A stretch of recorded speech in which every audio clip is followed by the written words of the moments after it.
So, may naagasin ko. Nangyari pa ako sa sa site. Bakit ko lang sa inyo yung ginawa namin yung nakaraan.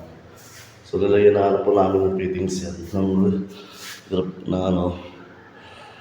Para sa laboratory.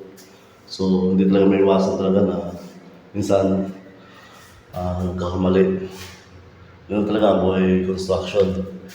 So, ngayon hindi mo rin masisisihan yung plumber.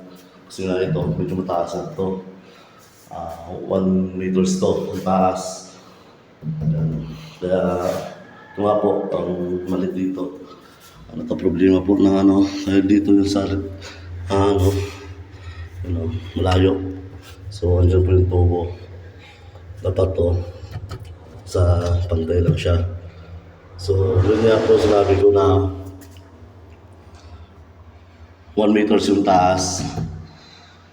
So, tama naman po yung lagay niya. Tama naman po yung taas niya.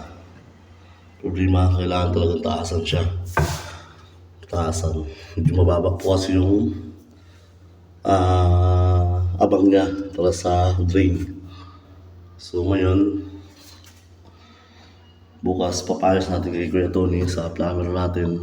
So, hindi ko sinisisi si Kuya Tony Hindi ko siya kumbaga, ipapataas lang natin. Kasi dapat ang standard nito, 80 or 90. Yung taas ng laboratory dito sa CR.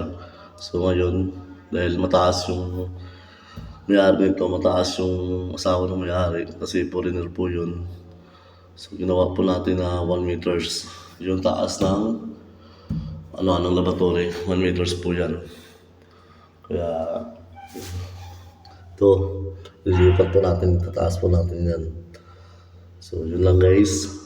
Huwag po natin yan yung gumagawa kasi nga po hindi po may iwasan talaga na magkakamali.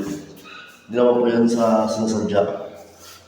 So kaya may yung sinasabing pwede naman siyang gawin ulit para iangat siya. Walang may iwasan din sa construction.